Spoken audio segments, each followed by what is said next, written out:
Salut, alors aujourd'hui je vous propose une visite complète du jardin. Donc là on est au mois de mai, on doit être le 6 il me semble. Et donc bah forcément là c'est le printemps à fond, donc la végétation qui pousse très vite. Les insectes bien présents, qui bourdonnent, qui papillonnent, qui fourmillent. Donc il y a pas mal de. Il se passe pas mal de choses. Il y a pas mal de cultures qui sont en place, qui se développent tranquillement. Du coup, je vous propose de faire un peu le tour. Donc ça risque d'être un format long, je pense. Une vidéo, je sais pas, une bonne dizaine de minutes, peut-être même plus. Du coup, voilà. Donc là, je fais un petit crochet par la serre juste pour montrer l'évolution. Donc là, il y a toujours nos bébés poireaux qui ont un peu grandi. Il y a des pieds de tomates qui poussent. Là, il y a des gros haricots donc qui vont grimper tranquillement sur ces petits fils et pour couvrir en hauteur. Là, les tomates à fond, donc qui ont bien grandi. Donc là, j'ai déjà commencé à en mettre en extérieur, j'en ai une vingtaine. Et puis là, je vais en donner pas mal. Je vais en donner pas mal aux voisins parce que j'en ai vraiment beaucoup. Du coup, voilà, là, ça pousse bien. Ouais, les tomates, elles sont. Ouais, voilà, là, elles touchent quoi. Donc, il est vraiment temps de les repiquer, enfin de les mettre en place. Donc, voilà. Là, il a plu beaucoup, du coup, la citerne elle est pleine. Euh, Là-bas derrière, j'ai un bac qui est plein aussi. Là, il y a deux bacs qui sont pleins. Les deux mares derrière, enfin les deux bassins sont pleins. Donc voilà. Donc, premier bassin de 4000 litres. Puis le grand bassin derrière de, je sais pas, 12, 15 000 litres. Donc voilà. Ça, c'est pour flotter sur l'eau. Non, je déconne, c'est pour mettre des plantes aquatiques. Donc là, j'ai hâte d'en mettre parce que ça manque. Là, je sais pas si on voit, mais il y a des libellules qui volent un peu au-dessus. Des grosses libellules bleues. Donc ça, c'est chouette. Alors, il y a pas mal de tritons, de têtards. Je sais pas là si on va les voir. Ouais, petits têtards. Donc là, il y en a pas mal dedans. Des tritons, pas mal d'insectes aquatiques. Donc j'aimerais bien mettre des poissons par la suite, mais je sais pas dans quel bassin. Dans un des deux. C'est vrai qu'au début, je pensais mettre des poissons dans le petit et laisser le grand sauvage. Et là, je suis en train de me demander si ce serait pas mieux de faire l'inverse. Donc je sais pas trop. C'est en cours de réflexion. En tout cas, ce qui est sûr, c'est qu'il faut que je mette des plantes aquatiques qui puissent oxygéner un peu l'eau. J'ai beaucoup de ditiques dans celui-là, peut-être même trop. Ça, je vois presque que ça en fait, des ditiques. Là, on en voit quelques-uns. Enfin, je sais pas si vous allez les voir d'ici, mais vraiment par dizaines quoi. Donc, je pense qu'ils font peut-être des dégâts. Donc là, sur la butte, enfin, ce qui sert à la fois de digue et de zone de culture, il y a tout le long, il y a du maïs, maïs arc-en-ciel à gogo. J'ai planté des pieds de tomates tous les 1 mètre. Il y a aussi des fèves et des courges. Et de l'autre côté, il y a un endroit où c'est des concombres à la place des courges. Mais en gros, là, c'est le principe des trois sœurs. Donc, enfin, la technique des trois sœurs. Donc, du maïs qui monte en hauteur, des courges qui couvrent, qui servent de couvre-sol. Et vu que j'ai un peu de mal, j'ai pas beaucoup de réussite avec les haricots. Je remplace les haricots par des tomates. C'est-à-dire qui vont se servir plus ou moins de tuteurs quand même du maïs. Enfin, ça va permettre de couper un peu du vent pour qu'il s'effondre pas trop. Et puis des fèves pour à la fois fixer l'azote et puis pour produire des fèves. Donc là, on a quand même un parterre qui est assez garni. Ah, et puis j'ai du gambo aussi. Ce qui fait que là, sur une seule zone de culture, on a 3 à 4 types de production différentes. Du coup voilà, et ce qui est bien c'est que le maïs a bien pris. J'avais un peu peur au début parce qu'il se faisait pas mal attaquer, et là honnêtement ce parterre là je pense que j'ai plus rien à faire avant un sacré bout de temps. Ça va pouvoir se développer tranquillement avec grosse réserve d'eau à côté, donc ça va. Du coup voilà. Bon là les poupoules, les coins et les pigeons. Donc là on a des arbustes à baies, alors je sais même plus le nom. Donc plus tard ça va former une petite haie de baies.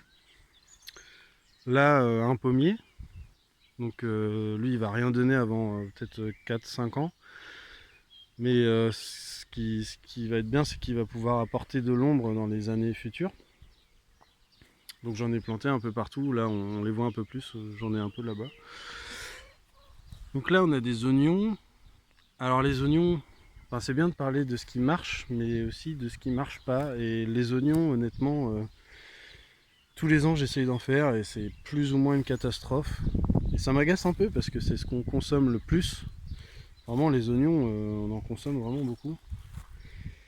Et c'est pas une réussite en général. Donc là il y a des oignons.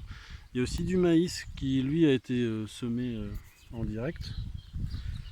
Donc qui prend. Enfin, qui pousse plus doucement que là-bas. Là-bas c'était en semis sous serre puis repiqué. Le truc qui marche tous les ans, j'ai pas de. Vraiment là-dessus, ça marche du tonnerre, c'est l'ail. Donc là c'est de l'ail qui a été planté cet automne. Et, et ça, j'ai jamais de problème avec, ça pousse très bien, ça donne très bien. Tous les ans, je ressème mes propres gousses d'ail et ça repousse à chaque fois. Donc là, encore du maïs. Là-bas, il y a du pané et puis de la blette orange qui est en train de grainer. Avec une armée de petits, je sais pas si on les voit, de petits insectes. Ah, une sorte de punaise scarabée. Ah bah tiens, là on les voit bien. Hop. Donc là je vais probablement planter des tomates, c'est-à-dire qu'il y a quelques panais qui doivent être prêts. Donc là je vais faire un rang de tomates. Là derrière il y a une zone que vous avez peut-être déjà vue en vidéo, puisque c'est là que j'avais fait du désherbage. Donc j'avais laissé les pieds de blettes qui là sont en train de grainer, enfin, qui commencent à monter quoi. Et puis donc là où j'avais désherbé, j'avais planté des échalotes qui marchent très très bien. Donc je me demande si je vais pas remplacer la tentative de production d'oignons par les échalotes, mais au lieu d'essayer de les planter en automne, je vais les planter au printemps. Parce que là je m'aperçois que celles que j'ai plantées au printemps sont plus développées que celles d'automne. Et du coup voilà, ça peut être intéressant. Voilà, je vais aussi planter des haricots. Là, des haricots nains. J'ai un rang de haricots nains. Voilà, j'ai des carottes qui sont en train de monter, donc ça c'est pas super fun. Là, de la blette à fond. Là, j'avais un gros rang de fèves, donc j'ai tout récolté parce que ils étaient prêts. Donc au final, ça a donné 1 kg de fèves écossais, donc vraiment une fois écossais. Et là, je vais replanter des tomates, en sachant qu'il y a déjà des choses qui traînent. Là, il y a des oignons aussi, un peu à droite à gauche. Et là, il y a du croûne du Japon. Donc là, j'ai un petit espace où il y a pas mal de croûne. Je vais laisser un peu de place. Du coup, voilà. Là, ah, ça veut pas. Bon, tant pis. Donc là, par exemple, les échalotes, elles sont vraiment bien développées. J'ai quelques haricots qui poussent au milieu. Et je vais vous montrer un peu plus tard celle que j'ai semée en automne qui marche pas du tout. Donc ça c'est des navets qui sont... des navets, n'importe quoi, des panais qui sont énormes. Et ce qui est marrant c'est que ils avaient très peu de nez l'année dernière, ils étaient tout petits, tout moches. Et je les avais arrachés pour nettoyer cette zone et je les avais laissés sur place. Donc comme ce que je fais quand je désherbe. Sauf qu'ils ont repris. Et ils sont développés, ils sont devenus énormes. Donc ce qui fait que la racine, au lieu d'être toute droite dans le sol, elle part sur le côté. Je sais pas si on voit. Non, on va pas voir. Non, on voit pas. Mais en gros, ouais, c'est juste que la racine part sur le côté. Mais n'empêche que bah, ça va produire de gros panais. Donc là, on voit clairement la différence entre l'ail qui, lui, marche du tonnerre. Et là, il est censé y avoir des oignons et des échalotes. Donc ça, c'est des échalotes grises mis à l'automne. Et donc là, il y a un autre rang, mais on le voit même pas tellement qu'il est tout petit. Là, au milieu, il y a des oignons, mais ils sont ridicules, quoi. Enfin... Donc là, je m'aperçois que à la fois tout ce qui est oignons, échalotes mis à l'automne, bah c'est pas top. Et en plus de ça, il y a une différence de qualité entre guillemets entre ce qui pousse dans ce secteur là et ce qui est un peu au-dessus. Donc là j'ai une zone qui est un peu merdique, ce qui fait que enfin, tous les ans j'essaye d'en faire quelque chose et ça marche pas top. Donc je vais essayer de revoir ce coin là. J'ai un projet, alors ça enfin, j'en ai déjà parlé mais je pense que ce sera pour l'année prochaine. Ce serait de refaire un bassin, mais pas comme en haut, un bassin qui soit plus sous un mélange de citerne et de bassin, donc un truc qui est limite plus profond ou quasiment autant profond que large, qui fasse à peu près, voilà, je sais pas moi, 2 mètres par 3 maximum, grand maximum, mais qui fasse pas loin de 2 mètres de profondeur. Et l'idée c'est de stocker de l'eau, donc de faire un trop plein avec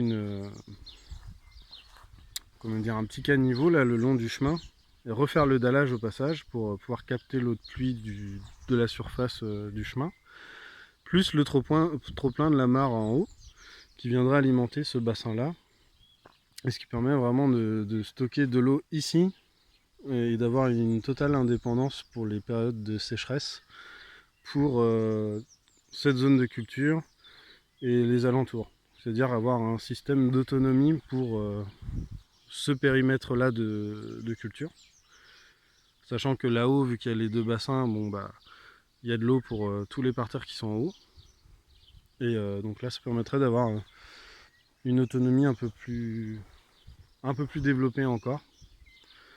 Du coup voilà, donc là sur ce parterre en forme de haricot, on a des pieds de patates, on a de l'origan, on a une grosse touffe d'origan, plein de petits pêchers qui ont poussé tout seuls, enfin qui sont venus dans le compost. On a encore du maïs arc-en-ciel un peu partout. On a quelques pieds de courge. Je sais pas si on le voit là. Encore des patates. Je sais pas si on en voit. Tiens, peut-être là. Ouais, patates rouges. Hop. Voilà, ça pousse tout doucement. Il y a des pêchers, mais aussi des... Il y a de la prune, ça je pense que c'est de la prune. Ce petit là. Du maïs encore. Là c'est pareil, là le maïs, il a bien pris. Et juste à côté, en face là, encore cette zone un peu merdique. J'en avais planté des, je sais pas, au moins 20 ou 30. Et ils sont tout petits. Ça c'est les plus beaux qu'il y a ici, quoi. Et ils ont été plantés en même temps. Donc, comme quoi, là j'ai vraiment une zone où Il n'y a rien qui s'y plaît à part l'ail, donc c'est pas top. Voilà pour cette zone. J'avais planté des... Tout le long là j'avais mis des petits pois. Et en fait je pense que les chats viennent s'en servent comme litière. Ce qui fait que dès que je fais des petits semis ici, ça marche pas quoi. Donc ça veut pas dire que je peux rien cultiver, mais ça veut juste dire voilà, petit pois, il est tout seul. Et non, ça veut juste dire qu'il faut que je plante des plants et pas des semis quoi. Donc je vais venir mettre des tomates ou ce genre de choses. Du coup voilà. Donc là, petite vue d'ensemble. Les bassins en haut. Voilà, donc ça c'est à peu près la superficie du potager. J'ai une autre zone de culture un peu dans le pré. Donc j'avoue, j'ai utilisé un outil comment dire mécanisé, c'est-à-dire une petite charrue. Avec le tracteur, j'ai fait un peu de charrue dans le pré pour établir deux zones de culture en bande. Donc là et là. Donc là en l'occurrence c'est des patates. Donc là j'ai fait simple, j'ai pas comment dire fait d'association de culture. C'est vraiment là je pense que rien qu'un rang, il y a ce qu'il faut en patates pour toute une année. Enfin, je sais que l'année dernière on n'a pas manqué de patates et on les a finis il n'y a pas longtemps et je suis pas sûr qu'il y en avait autant que ce rang là, donc là il y a vraiment de quoi faire. J'ai fait ça pour deux raisons. Alors le fait de passer la charrue ici, c'est que ça... Parce qu'en gros la charrue est creuse et elle rabat le mode de terre sur le côté. Ce qui fait que, en fait, elle a déplacé la terre dans le sens de la pente. Ce qui fait que là, on a un petit... C'est-à-dire on a la pente douce, puis là, hop, ça fait un dénivelé. Ce qui fait que quand il pleut beaucoup, l'eau ruisselle et tombe ici et stagne un peu ici, puisque ça aplanit un peu cette zone. Ce qui fait que ça fait une sorte de vraiment de terrassement quoi. Ça fait des cultures un peu en terrasse. Ça permet de, vu que c'est bien orienté par rapport au sens de la pente, ça permet de capter bien l'eau sur ces zones là, de la concentrer un petit peu. Et donc l'idée c'est d'utiliser la charrue une fois et d'après, les années d'après, essayer d'éviter de le faire tout simplement en faisant un très très gros paillage pour que ça puisse tenir tout l'hiver sans qu'il y ait trop d'herbe qui pousse dedans. Puis en enrichissant. Donc là l'avantage c'est qu'on a tout le pré et à un moment je vais faucher, je vais mettre le foin de côté et puis quand les patates seront récoltées on va couvrir tout ça et l'année d'après pourquoi pas faire des cultures en association, etc. Donc là pareil, patates. C'est pas la même variété, en gros là c'est peau rouge et là-bas c'est patates assez conventionnelles.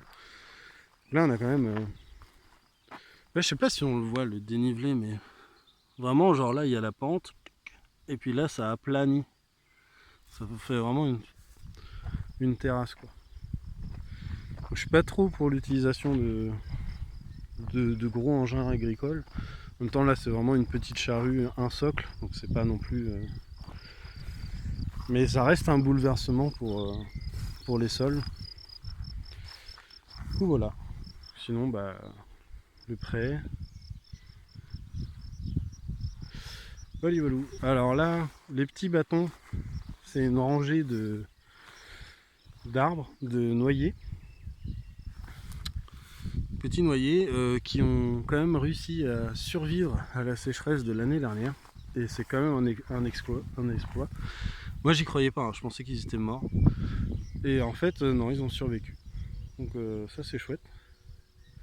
Alors là ce qui est un peu dommage c'est qu'au final ils sont à peut-être 4 mètres les uns des autres.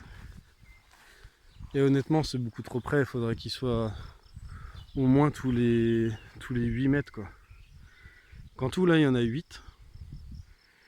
Donc faut s'attendre au fur et à mesure de leur développement de peut-être en supprimer un sur deux pour qu'ils puissent se développer pleinement. À voir, parce que de toute façon, là-bas, je sais que j'en ai un ou deux qui ont pas tenu. Donc ça a créé forcément déjà une distance. Là, j'ai d'autres petits bâtons, donc c'est une autre variété. C'est en gros c'est des noisetiers, mais noisetiers américains, je crois. Noisetier, qu'est-ce que je dis? Noyer. Par contre, si j'avais mis toute une ligne de noisetiers le long de la clôture là, et eux, par contre, ils ont cramé. Ils ont vraiment cramé. Et je suis pas sûr qu'ils reprennent un jour. Du coup, voilà. Donc là, on a vu. Donc là, au final, plus intéressant pour l'instant, c'est cette zone-là qui est bien développée, qui a déjà donné une bonne récolte de fèves, qui va en donner d'autres parce qu'il y a pas mal de choses là-bas. Mais en ce moment, au final, c'est un peu frustrant parce que tout se développe assez vite en ce moment, au printemps. Mais il n'y a pas de récolte tout de suite. C'est-à-dire que pour l'instant, il y a surtout de la blette et des fèves, mais à part ça, pas grand-chose à manger. Donc là, c'est du topinambour tout le long. Là, il y a un beau tapis de topinambour. Là, une des rares échalotes plantées cet automne qui est plutôt belle. Donc au milieu des topinambours, il y a quelques pieds de haricots nains.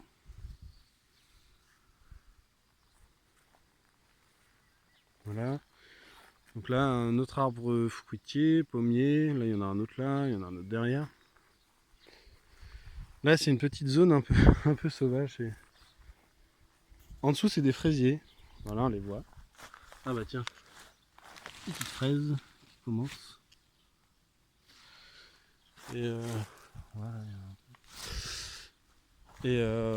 Mais c'est un peu le bordel, il y a pas mal de trucs et j'ai pas le courage de le nettoyer. Du coup, ça fait un petit carré sauvage au milieu du potager. Alors là, c'est intéressant. Parce que là, du coup, on a topinambour. J'avais déjà montré cette zone, on voyait à peine les patates. Bon bah voilà, la patate à fond. Là, le topinambour qui était tout petit, ça y est, il est sorti, il est monté. Au milieu, on a des fèves.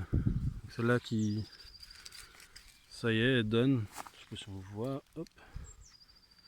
Voilà, en dessous, il y en a pas mal. Donc là, ça va commencer à donner. Donc fèves, topinambour, un peu d'ail, patates et encore des fèves. Alors elles sont plus dures à voir. Là, il y en a une là, il y en a une là-bas. Voilà, donc là c'est une autre zone de patates. Alors s'il y a un truc, parce que moi j'ai eu le problème l'année dernière, c'est le mildiou. Alors en fait ce qui s'est passé l'année dernière, c'est que je me suis fait avoir parce que faut pas oublier que le mildiou il va sur les tomates et aussi sur les patates. Et du coup j'avais ici là j'avais plein de patates ici. Là j'avais des tomates, j'en avais plus haut. Et en fait j'avais des cultures qui sont sensibles au mildiou, qui se touchaient quasiment tous. Ce qui fait que le mildiou a voyagé très rapidement et est remonté, est passé par les patates, a fini dans les tomates, etc. Ce qui fait que j'ai perdu peut-être la moitié de ce que je devais avoir. Alors j'ai quelques pieds de tomates qui ont réussi à reprendre, donc ça va. Et les patates ça allait parce que je les ai retirées pile poil avant. C'est-à-dire que les fans étaient attaqués, mais j'ai retiré les patates avant que ça s'attaque vraiment aux patates elles-mêmes. Mais, euh, mais ouais, faut faire gaffe à ça. Par exemple là, du coup, j'ai des patates. Euh, il est hors de question que je mette des tomates juste à côté, quoi. Donc les tomates, j'en ai déjà qui sont plantées tout le long. Mais là, par exemple, j'en ai planté aussi ici, donc c'est à côté. Mais il y a quand même un espace entre les prochaines qui sont derrière. Donc là, j'ai un... Bon, c'est que quelques mètres, mais c'est déjà ça fait déjà un peu barrière. Donc là, j'ai peut-être 3-4 mètres entre les pieds pour que ça circule moins bien avec le mildiou. Là, bon, c'est en contact presque direct Mais ça s'arrête là, c'est-à-dire qu'après là il n'y a plus de tomates, il n'y a plus de patates. Et les prochaines elles seront là-bas quoi. Donc en fait c'est faire des zones, genre là-bas il va y avoir de la tomate, un espace, là-bas il va y avoir de la tomate. Et pour protéger, c'est-à-dire que si jamais il y a le mildiou qui se déclare là, bah, au moins j'ai le temps de réaction ou l'espoir que ça se propage pas à un autre parterre. Donc là il y a encore de la coriandre. Qu'est-ce que je dis Oh non, pas de la coriandre, n'importe quoi. Ah bah je sais plus. Ah mince. Origan, pardon. Gros tapis d'origan.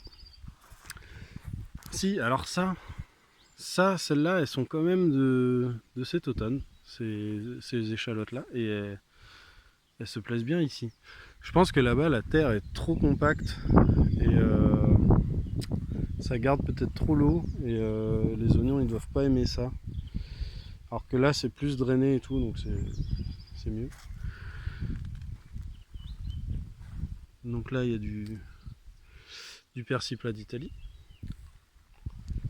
Donc en fait, ouais, en ce moment, en production, c'est surtout des aromates, les fèves et les feuillus. Bon, de la roquette, j'en ai pas refait. Mais de la blette, j'en ai à fond. Là, tout ça, c'est de la blette. Donc là, de l'ail encore. Pas un gros rang d'ail. Là, j'avais mis des carottes, mais il va falloir les retrouver. Ça va être sympa. Donc là, il y a framboisier qui se développe de plus en plus. Derrière, un pommier. Là, j'ai une zone où j'ai fait des petits semis. Donc là, il y a des carottes et des haricots nains. Donc les haricots sont bien sortis. Les carottes, c'est pas sûr. Donc là, c'est pareil, je fais pas mal de semis. Je dois avoir... j'ai un peu de tout. Mais là, ma problématique, c'est plus les chats qui s'en servent un peu comme litière. Et bon, en soi, ça me dérange pas trop, mais c'est plus qu'ils farfouillent. Et du coup, quand c'est des petits semis, bah, ça casse tout, quoi. Donc ça, c'est vraiment une problématique. Alors là, j'ai de la menthe et du croûne. Donc croûne du Japon. Ça y est, il est bien sorti partout, là, donc partout ici. Sauf que juste à côté, il y a de la menthe. Et honnêtement, enfin, quand on connaît, ça va, mais ils se ressemblent quand même vachement. Menthe, croûne. La différence, c'est que le croûne, il est un peu poilu. Il est dufteux. Puis la menthe, bah, c'est lisse et ça sent la menthe, tout simplement. Du coup, voilà, donc là, je crois que j'ai fait à peu près le tour. J'ai oublié des choses, mais... Donc en tout cas, l'ail, je vais pas en manquer. Ail et patates, ça va être... je pense que je vais avoir des gros surplus et bah, du coup, je vais en vendre un petit peu pour mettre dans la caisse du jardin. Pour pouvoir réinvestir dans d'autres graines, etc. quoi. Donc voilà pour ce mois de mai. Là, il y a une vigne. Donc des vignes, j'en ai planté 2 dans le potager. Plus tard, je pensais peut-être faire une structure le long du chemin qui fasse un peu, qui couvre un peu le chemin avec justement la vigne qui grimpe dessus. Mais ça, c'est un projet parmi plein d'autres. Là, il y a une courge. Ah si, mais là on voit pas parce que ça a été un peu envahi. Mais là, il y a des oignons aussi. Ceux-là, ça va, ils sont pas trop mal. Après, là, il y a énormément de plantes sauvages. Ouais, pas mal de plantes sauvages. Dans le tas, il y a des trucs intéressants, mais il faut vraiment faire le tri. Puis là, après, il y a des groseilliers. Là, il y a un parterre qui me déçoit un peu. J'avais mis du maïs. Parce que les autres années, ça avait marché. Et en fait, tout s'est fait déglinguer. Il m'en reste presque plus. Alors là on voit plein de tiges qui dépassent, mais en fait c'est de l'ail que j'ai rajouté après pour combler quoi. Et cette zone là, je sais pas. Je sais pas. Je vais probablement mettre des courges ou des concombres pour couvrir tout ça. Mais là, il va falloir que je retravaille un petit peu ça. Et ce qui est bizarre, c'est que juste à côté, là, dans ce mini triangle, il y a ce qu'il y avait juste à côté avant. Donc c'est-à-dire courges pour couvrir le sol avec du maïs et tout. Et là, ils sont pas du tout fait attaquer. Et là, à côté, il n'y a plus rien, quoi. On va savoir. Donc c'est pour ça que c'est toujours intéressant de faire plus de semis pour remplacer ceux qui se sont fait bouffer en cours de chemin, quoi. Donc là j'ai encore de la marge parce que j'ai pas mal de pieds de courge, mais j'ai déjà certaines variétés où j'en avais fait pas mal et au final il me reste que peut-être, je sais pas moi, 5 pieds sur 10 ou sur 15. Donc c'est intéressant de toujours faire des surplus pour remplacer. Bon bah du coup voilà, hein, ça fait déjà une demi-heure. Donc je vais m'arrêter là, mais voilà. Je pense que j'en referai une vraiment au beau jour, donc d'ici un mois et tout. Parce qu'en plus, normalement, il y a pas mal de coquelicots dans le potager. Il y a les pavots aussi qui se développent, il y a plein de trucs. Donc ça va être beaucoup plus fleuri que ça, je pense, d'ici un mois. Voilà, voilà, donc à plus.